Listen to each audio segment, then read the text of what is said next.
बिस्मिल्लाहिर्रहमानिर्रहीम रब्बि इश्रह ली सदरी वयस्सिर ली अमरी वाहलुल उक़दतम मिन लिसानी यफ़क़हू क़ौली।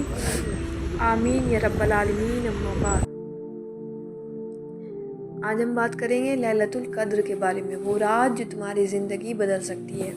इमेजिन करो एक ऐसी रात जिसकी तलाश फरिश्ते भी कर रहे हैं, एक ऐसी रात जिसमें तुम्हारी पूरी तकदीर लिखी जा रही है। लेकिन तुम उस रात को क्या कर रहे होगे?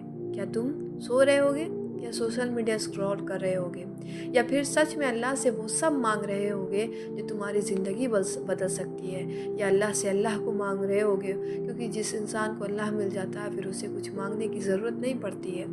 लैलतुल कद्र एक अजीम रात की हकीकत है। एक दफ़ा एक सहाबी ने रसूलुल्लाह सल्लल्लाहु ताला अलैहि वसल्लम से पूछा कि या रसूलुल्लाह सल्लल्लाहु ताला अलैहि वसल्लम, अगर मुझे लैलतुल कद्र मिल जाए तो मुझे क्या करना चाहिए? आपने फरमाया, अल्लाहुम्मा इन्नका अफ़ुव्वुन तुहिब्बुल अफ़्वा फ़अफ़ु अन्नी। अल्लाह, तू अफ़ू करने वाला है, तू अफ़ू को पसंद करता है, तो मुझे भी माफ़ फरमा। यानी कि अल्लाह, तू माफ़ करने वाला है और तू माफ़ करना पसंद करता है, इसलिए तू मुझे भी माफ़ फरमा। सोचो, जिस रात फरिश्ते उतरते हैं, जिब्राईल अलैहिस्सलाम ज़मीन पर आते हैं, तकदीर लिखी जा रही होती है, उस रात की सबसे बड़ी इबादत क्या बताई गई? माफ़ी मांगना। क्यों? क्योंकि अगर अल्लाह ने तुम्हारे गुनाह माफ़ कर दिए तो तुम्हारी सारी ज़िंदगी बदल सकती है। कुरान से लैलतुल कद्र की अहमियत, अल्लाह ने इस रात को इतना अजीम बनाया कि इसकी फजीलत बताने के लिए पूरी सूरह नाजिल की है। लैलतुल कद्र 1000 महीनों से बेहतर है। 1000 महीने कितने के बराबर होते हैं? 83 साल और 4 महीने के। मतलब अगर तुम इस रात एक सजदा भी कर लो तो वो पूरी ज़िंदगी सजदा करने से बेहतर है। लेकिन इसका मतलब ये नहीं है कि हम लैलतुल कद्र में इबादत करें और फिर सारी ज़िंदगी सोचें कि ये तो पूरी सारी ज़िंदगी की इबादत किससे बेहतर है, तो हम ना करें। अल्लाह ने सिर्फ इस तरह से यूँ बताया है, इसलिए बताया है क्योंकि हम इसकी इम्पोर्टेंस समझ सकते हैं कि लैलतुल कद्र हमारे लिए कितना ज़्यादा इम्पोर्टेंस रखती है। फिर अल्लाह ने एक और बात फरमाई कि इस रात फरिश्ते और जिब्राईल अलैहिस्सलाम उतरते हैं और फ़ैसले के साथ। इसका मतलब यह है कि तुम्हारी तकदीर लिखी जा रही है, जिसका नसीब बन रहा है, जो मांग रहा है उसको दिया जा रहा है, और तुम क्या कर रहे होगे?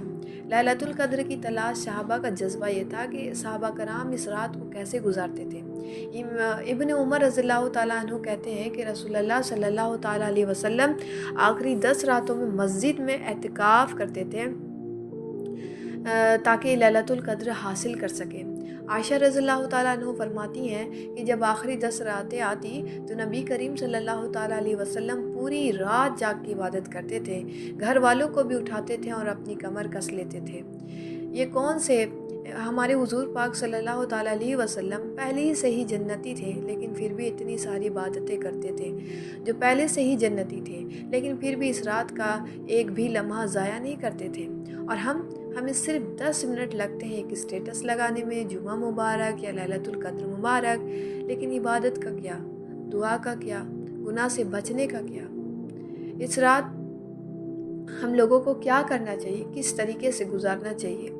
मग़फ़िरत मांगो, अल्लाह से माफ़ी मांगो। गुनाह जितने भी, चाहे वो कबीरा हो, चाहे वो सगीरा हो, चाहे वो छोटी से छोटी या बड़ी से बड़ी गुनाह जो भी है, अल्लाह से माफ़ी मांग लो, इबादत करो, कुरान पढ़ो, तहज्जुद पढ़ो, सदका दो, और सलातुल हाजत पढ़ो, सलातुल तौबा पढ़ो, और सिर्फ़ अल्लाह से बात करो, दुआ करो, या अल्लाह, अगर आज रात मेरी तकदीर लिखी जा रही है तो मुझे अपना नेक बंदा बना दे, या अल्लाह मेरे दिल में अपनी मोहब्बत डाल दे, गुनाह से बचाओ। अगर हर वो चीज़ जो तुम्हारी लैलतुल कद्र को बर्बाद कर सकती है उससे दूर रहो, उसे छोड़ दो।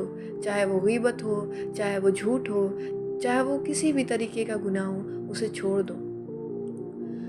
एक बार सोचो, अगर तुमने इस रात को खो दिया तो क्या तुम अगले साल तक ज़िंदा भी रहोगे?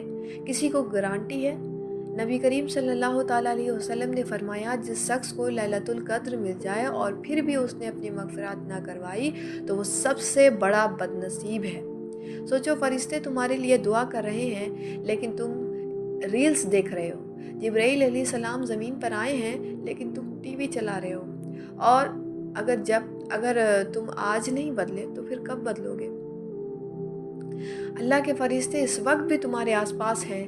جبرائیل علیہ السلام اس وقت بھی تمہارے لیے اللہ کے پاس سفارش کر رہے ہیں، تمہارے ہاتھ اٹھنے کا انتظار ہو رہا ہے۔ تو اٹھاؤ ہاتھ اور یہ دعا مانگو، اللہم تقبل منا صوامنا و قیامنا و رکوعنا و سجودنا و دعانا واغفر لنا ذنوبنا و عتق رقابنا من النار برحمتک یا ارحم الراحمین۔